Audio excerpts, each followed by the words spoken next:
नमस्कार। दैनिक उत्तम हिंदू टीवी देख रहे सभी दर्शकों का बहुत बहुत स्वागत। मैं हूं रचना सेवक और एक बार फिर से हम हाजिर हैं लेकर अपना खास प्रोग्राम चर्चाएं खास। और आपके इस मनपसंद प्रोग्राम में हम अपने राज्य देश विदेश से जुड़े हुए कुछ अहम मुद्दों पर बातचीत करते हैं, विचार विमर्श करते हैं, चर्चा करते हैं। चर्चा के लिए हमेशा की तरह आज भी हमारे साथ हमारे स्टूडियो में मौजूद दैनिक उत्तम हिंदू टीवी के मुख्य संपादक इरविन खन्ना जी। तो सबसे पहले तो सर का बहुत बहुत स्वागत। और आज प्रोग्राम चर्चाएं खास की शुरुआत हरियाणा और जम्मू कश्मीर में होने वाले चुनावों के साथ। सर, देश के दो अहम राज्य हरियाणा और जम्मू कश्मीर में चुनावों की घोषणा हो चुकी है। हरियाणा में बीजेपी और जेजेपी ने मिलकर सरकार बनाई थी, लेकिन पिछले कुछ महीने पहले दोनों पार्टियों के बीच सीटों का बंटवारा ठीक से नहीं हो पाया, जिस कारण गठबंधन टूट गया है। और अब चुनावों में बीजेपी, आम आदमी पार्टी, जेजेपी और कांग्रेस मैदान में है। उधर अगर जम्मू कश्मीर की बात करें तो वहां पर धारा 370 हटाए जाने के बाद पहली बार 18 सितंबर को चुनाव होने जा रहे हैं, जिससे लोग खुश भी हैं। लेकिन इन सब का देश की राजनीति पर क्या असर पड़ने वाला है, आप इसको किस तरह से देखते हैं? देखिए, हरियाणा में तो पहले अक्टूबर को इकट्ठे 90 सीटों का मतदान है और 4 अक्टूबर को का परिणाम है। हाँ, परिणाम आ जाएंगे। जैसा आपने कहा कि भाजपा और इन लोगों का जेजेपी का गठबंधन टूटा, मैं समझता हूँ लोकसभा के जो चुनाव से पहले ये गठबंधन टूटा और लोकसभा के जो परिणाम आए उसमें 5 कांग्रेस के और 5 भाजपा को मिले। तो आज की स्थिति में विधानसभा चुनावों को लेकर कांग्रेस उत्साहित होगी, क्योंकि उनको 5 आए हैं और उनके कम हुए थे, कोई 14 में 10 से तो 5 में पहुंचे।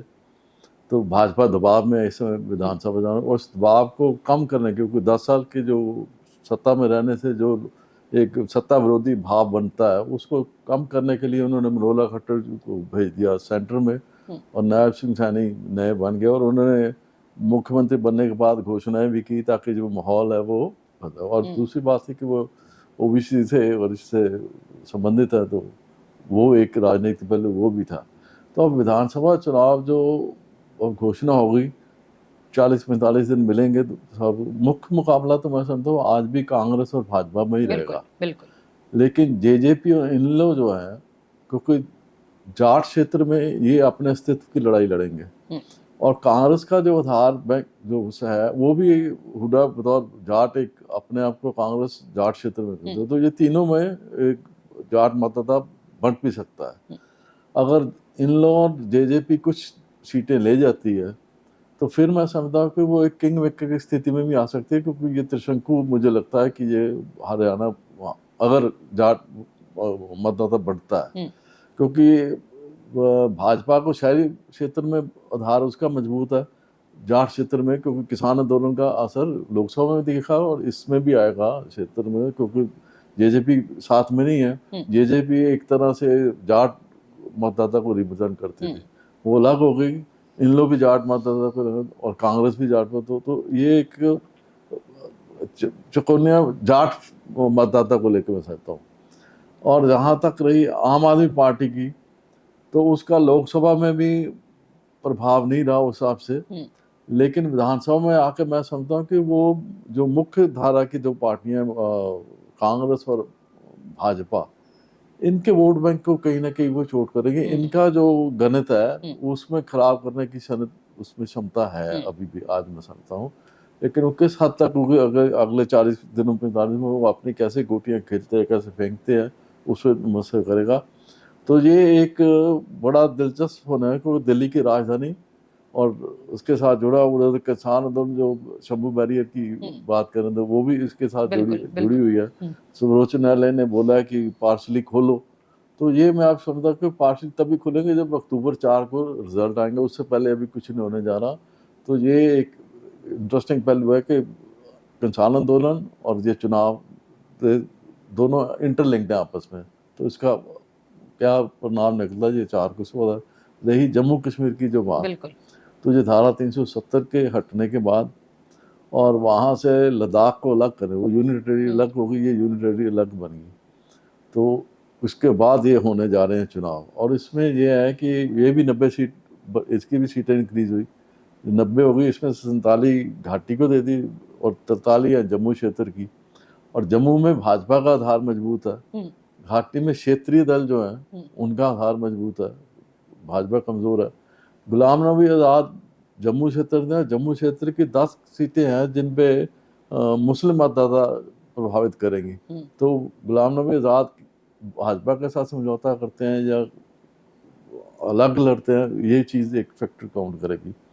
घाटी में कांग्रेस किस पार्टी के, महबूबा मुफ्ती के साथ जाते हैं या अब्दुल्ला परिवार के साथ जाते हैं, ये भी एक देखने वाली बात बनेगी। और उस घाटी में जैसे पंजाब में गर्मपंथी है 2 आ गए, तो वहाँ पे घाटी में भी गर्मपंथी भी इंडिपेंडेंट आ सकते हैं, वो भी लड़ाई लड़ सकते हैं, वो विधानसभा में वो सीटें आएगी चुनाव में, उनकी भी संभावना है।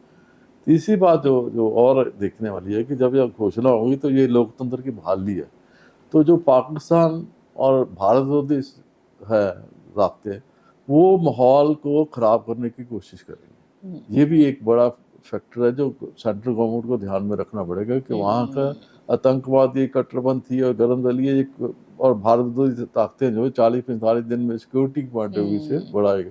और उसमें जो चुनाव की दृष्टि से देखें तो SC और ST को पहली दफ़ा वहाँ पर रिजर्वेशन मिलनी है और कश्मीरी पंडितों को भी वहाँ पर एक मौका मिलना है।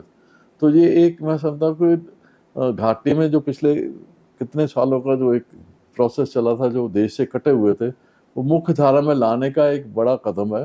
और ये सवाल जो होता है, क्योंकि लोकसभा चुनावों में आप देखें कि मतदाता कितने उत्साहित थे, सब 50 से 60% के बीच मतदान हुआ। तो ये विधानसभा तो मैं समझता हूँ मतदान जितना ज़्यादा होगा, इसका मतलब है कि लोग के क्षेत्र राष्ट्र धारा में भी ध्यान और लोकतंत्र में विश्वास भी रखते हैं। तो ये एक स्वाद है। बाकी उनके 18-25 सितंबर और 1 अक्टूबर 3 चरणों में है, तो 4 कोई परिणाम उनके भी आएंगे। 4 अक्टूबर के इंतजार सारे देश को रहेगी कि घाटी जम्मू कश्मीर हरियाणा में क्या, क्योंकि हरियाणा की राजनीति दिल्ली को प्रभावित करे, जम्मू कश्मीर की राष्ट्र को राजनीति को प्रभावित करके, और इसमें कांग्रेस अपनी जगह ढूंढेगी भी कहाँ उसको, दोनों को कांग्रेस केंद्र बिंदु बन सकती है अगर वो क्षेत्रीय दलों से अपना तालमेल ठीक रखती है। बिल्कुल सर, लोग तो खुश हैं ही हैं, लेकिन सभी पार्टियों के नेताओं ने भी इस बात का स्वागत किया है कि वहां पर चुनाव होने जा रहे हैं। हाँ, तो उससे भी फर्क पड़ता है। आगे बढ़ेंगे और बात करेंगे कोलकाता में ट्रेनी डॉक्टर की रेप के बाद हत्या की। सर, कोलकाता के आरजी कर मेडिकल कॉलेज में ट्रेनी डॉक्टर की रेप के बाद हत्या की घटना से जहां पूरे देश के डॉक्टर हड़ताल पर हैं, वहीं आम लोगों में भी गुस्सा बहुत ज्यादा है, रोष बहुत ज्यादा है। और साथ ही साथ कहना है कि अगर अस्पताल में डॉक्टर सुरक्षित नहीं है तो आम लोग कैसे सुरक्षित रह सकते हैं। और साथ ही एक बात और भी जुड़ी है कि इस बात पर राजनीति भी बहुत ज्यादा चरम पर है। ममता सरकार और भाजपा आमने सामने है, तो क्या लगता है कि ऐसे मामलों पर राजनीति करना सही है? आप इस बारे में क्या कहेंगे? देखो, राजनीति तो होनी नहीं चाहिए पहले। बिल्कुल। बाकी जहाँ तक ये घटना की बात है, तो ये एक रूह को मान देने वाली बात है, दिल को दिखाने, भारतवासियों के लिए, देशवासियों के लिए शर्मिंदगी की बात है। एक तरफ हम अपना 78वां स्वतंत्रता दिवस के मना रहे, उसी 2 दिन पहले ये सारी घटना, 14 की रात को ये इतना लूट मार सारा हो। देखिए, इसमें 2 चीज़ें, एक तो इंसान की दरिंदगी नज़र आई, खवानियत नज़र आई, दूसरी व्यवस्था की असफलता नज़र आ रही है। 2 पहलू है इसमें, दोनों चिंताजनक है। वो जो प्रशासनिक डॉक्टर थी, ट्रेनिंग थी, वो 36 घंटे की ड्यूटी पे थी। 36 घंटे की ड्यूटी देने के बाद वो रेस्ट करने जाती है तो आधी रात को ये होता। और जो पकड़ा गया राय, जो संजय राय जो पकड़ा गया है, वो पुलिस का एक तरह से वहाँ पे टाउट कह लें या जो भी सहायक था, उसको उन्होंने 12,000 रुपये सैलरी में रखा हुआ था, और उसकी पृष्ठभूमि भी कोई ठीक नहीं है जो अब सामने आ रही है, या पुलिस ऐसे आदमी को रख रही है। तो ये भी एक प्रश्न है। दूसरा, इसके घटना के बाद जो पुलिस की भूमिका रही, उन्होंने पहले उसके माँ बाप को बोला कि ये तो बीमार है, फिर बोला कि ये आत्महत्या की बन रहा है। तो ये जो मैसेज देने हैं, ये पुलिस पे एक प्रश्न चिन्ह उसकी बात। दूसरी बात जो है कि वहाँ के प्रिंसिपल मिस्टर घोष जो है, घटना के बाद वो पुलिस को संपर्क करने के बजाय वो रेजिग्नेशन देके चले गए। और उससे बड़ी बदकिस्मती की बात है कि वहाँ की स्थानीय सरकार ने 12 घंटे बाद दूसरे कॉलेज का प्रिंसिपल लगा दिया। बिल्कुल। जो अब वहाँ कोलकाता हाई कोर्ट ने उनका मना किया है कि वो जब तक नया देश है उसको नहीं लग सकता उसका। ये बात एक अपने चलो। और दूसरी बात, जो पोस्टमार्टम रिपोर्ट आई है, जो भी मतलब ऑफिशियली उन्होंने नहीं अनाउंस की, पर जो वहाँ पे मेडिकल जो डॉक्टर्स की एसोसिएशन है उसके माध्यम से जो फैक्ट्स बाहर आ रहे हैं कि उसका सामूहिक बलात्कार भी हुआ, उसकी हड्डियां और उसको मारा तोड़ा गया, सब कुछ हुआ। वो मैं सबको कितनी उसने दर्दनाक उसकी मौत है। और उसके बाद जो उसके माँ बाप के साथ जो व्यवहार किया गया पुलिस और प्रशासन ने वहाँ में किया, उनको 3-3 घंटे 4 घंटे बिठाए रखा, उनको देखने नहीं दिया, लड़की का पहले चेहरा ही नहीं देखने दिया दे। तो ये सारी बातें बताते हैं कि इस घटना के पीछे बड़े आदमियों का हाथ है। कोई गैंग है, चाहे माफिया, चाहे वो सेक्स रैकेट का चलाने वाला हो, चाहे वो जो कहते हैं नशे का जो हो, इसके पीछे और राजनीति और अधिकारी, ये दोनों मिक्स का माफिया बन गया उनका। क्योंकि देखिए जो जब डॉक्टर आज देखो ऑल इंडिया आज doctor IMN through out India हड़ताल पे हैं, आज से कल 24 घंटे की हड़ताल पे, सुबह 6 बजे जो उस समय की हालात थे 14 तो उस समय जो डॉक्टर ने रात को कैंडल मार्च उसके सपोर्ट में निकला और न्याय की मांग करी, तो उसकी मार्च के बाद ही 11 साढ़े 11 के बाद रात को हजारों की तादाद में लोग आए, जिन्होंने वो अस्पताल में घुसकर डॉक्टरों को भी मारा, वो सेमिनार का जो सारे एविडेंस थे वो भी तोड़े। तो ये सारी चीज़ दर्शाती है कि उनको कोई ना कोई तो पीछे गाइड कर रहा है, लीड कर रहा है। और स्पेसिफिकली जब उन्होंने वो एविडेंस वाली जगह पे जाकर एविडेंस खराब किए, इसका मतलब है किसी ना किसी का दिमाग पीछे चल रहा है जो सारी घटनाक्रम को अंजाम दे रहा है। और सरकार और पुलिस प्रशासन उनको बचाना चाह रही है। अगर हाई कोर्ट ने इतने क्वेश्चन किए, हाई कोर्ट ने स्वयं इसका लोगों का संज्ञान लेते हुए केस दर्ज किया, पुलिस से कटघरे ने किया, जो महिला है बोर्ड उसने अपनी रिपोर्ट दी है।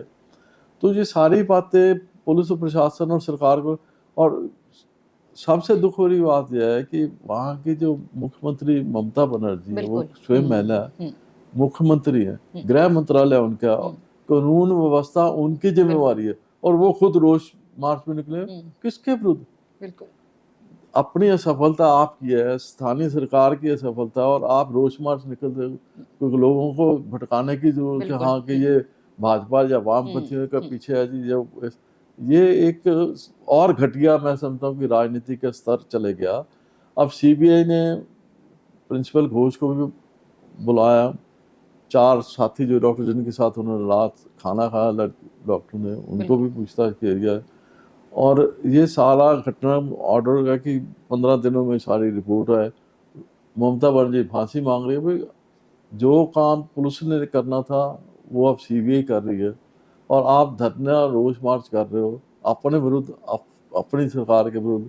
तो ये एक बड़ा ही अजीब राजनीति का खेल मैं समझता हूँ कि जिस पर शर्म आनी चाहिए, हम सबको आती है, उनको भी आनी चाहिए जो राजनीति में खिलाड़ी हैं इसके, कि इसको माँ बाप को न्याय मिले, उस लड़की को न्याय मिले, सब का एक प्राथमिकता बनती है, सेंट्रल गवर्नमेंट की भी और स्टेट गवर्नमेंट की भी, और इंक्वायरी एजेंसीज जितनी हैं उनकी भी ये प्राथमिकता बनती है कि उस जो लड़की के साथ इतनी ज्यादती हुई, इतनी उसको न्याय मिले। उसके माँ बाप का अभी भी देखें कि उनके जो हमारे साथ हैं वो हमारे बच्चे की तरह ही हैं, हम उनके आभारी हैं, ये उनका बड़ापन है।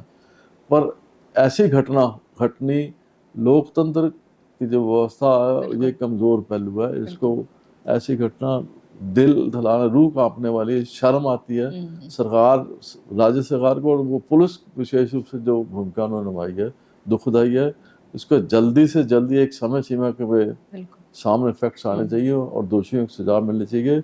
और भविष्य में अभी सेंट्रल गवर्नमेंट ने किया कि FIR दर्ज नहीं की थी उन्होंने, तो उन्होंने अब आदेश दिया कि 6 घंटे में थ्रू आउट इंडिया में होगा। तो ये मैं समझता कि इस तरह के कठोर कदम उठाए जाने चाहिए, ताकि जो सुरक्षा कार्यालय जो काम करती जगह पे सरकारी अस्पताल है, और उसमें दूसरी पहले देखो 36 घंटे की ड्यूटी कौन लेता है आज की डेट में 36 घंटे की। तो ये एक अपने आप में बड़ा प्रश्न है कि हमारी व्यवस्था सरकारी अस्पतालों की स्थिति क्या है। 36 घंटे लगातार किसी ड्यूटी के, वो आदमी है, वो इंसान है आफ्टर ऑल, उसके कैसे और देखिए परमात्मा के बाद एक डॉक्टर है जिसके आदमी आशा बिल्कुल, करता है कि भरोसा हमें करता है, हमारी बिल्कुल। जान बचाएगी, अगर उसकी खुद की जान खतरे में खतरे है में है, या सुरक्षित नहीं, वो अपने कार्यालय में सुरक्षित नहीं, बाहर तो बाहर की बात है, जहाँ वो काम करती है, जहाँ पे वो सेवा कर रही है, जहाँ लोगों को आशा के साथ जाते हैं, वहाँ पे सुरक्षित नहीं, तो फिर कहाँ पे होगी। तो ये एक गंभीर मुद्दा है, इस पे गंभीरता से लेना चाहिए और हल भी करना चाहिए, और जो दोषी हैं उनको सख्त से सजा मिलनी चाहिए। बिल्कुल। आगे प्रोग्राम चर्चाए खास में बात करेंगे पंजाब के हाईवे प्रोजेक्ट्स की। सर, पंजाब के हाईवे प्रोजेक्ट्स को ग्रहण लग चुका है और बहुत सारे प्रोजेक्ट्स ऐसे हैं जो कैंसिल होने की कगार पर हैं। तो इस मामले में सीएम भगवंत मान ने नितिन गडकरी को चिट्ठी लिखकर खुद उनको नजर रखने की बात कही है कि आप खुद इस मामलों को देखें, उन पर नजर रखें। और दूसरी तरफ अगर बात करें हम शंभू बॉर्डर की, तो वहां पर सुप्रीम कोर्ट के दखल के बावजूद भी किसानों का धरना अभी तक भी जारी है। तो क्या कारण है कि सरकार और किसानों में तालमेल नहीं बन पा रहा है, पंजाब का नुकसान हो रहा है? आप इसके बारे में क्या कहेंगे? अभी मैंने पहले वो प्रश्न में ये बात कही है कि शंभू बैरियर की सर्वोच्च न्यायालय ने आदेश दे दिया कि पार्शली खोले, लेकिन राजनीति के कारण कोई भी, ना हरियाणा सरकार ना पंजाब सरकार किसानों पे दबाव नहीं डाल सकती।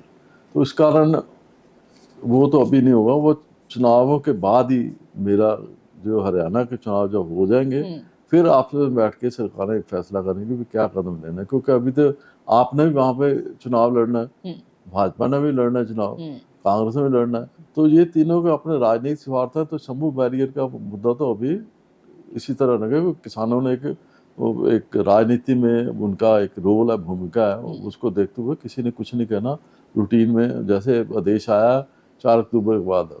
दूसरी बात रही जो नेशनल हाईवे के प्रोजेक्ट्स है, जो गडकरी ने परिवहन राज्य मंत्री केंद्रीय पत्र लिखा है, उसमें एक समझने की बात है कि पंजाब में 30 प्रोजेक्ट्स हैं सड़कों के निर्माण के, जो हरियाणा से चलते हुए आगे जम्मू कश्मीर कटरा तक जुड़ने हैं, और 30 जो प्रोजेक्ट्स हैं उनमें कोई 52,000 करोड़ रुपए की इन्वेस्टमेंट हो रही है।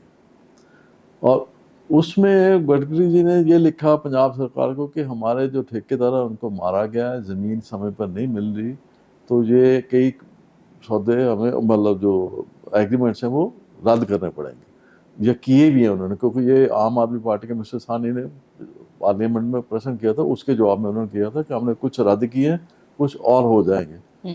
तो अब उस चिट्ठी का जो चेतावनी भरी चिट्ठी थी गडकरी जी के चीफ मिनिस्टर को, मुख्यमंत्री मान ने चिट्ठी का जवाब ये दे दिया है कि हमने ज़्यादा काफ़ी ज़मीन जो है वो अधिग्रहण करके केंद्र सरकार को दे दी है, शेष रह वो गई है जहाँ पे फसल खड़ी है या जहाँ पे मुआवजे की अमाउंट को लेकर झगड़ा है।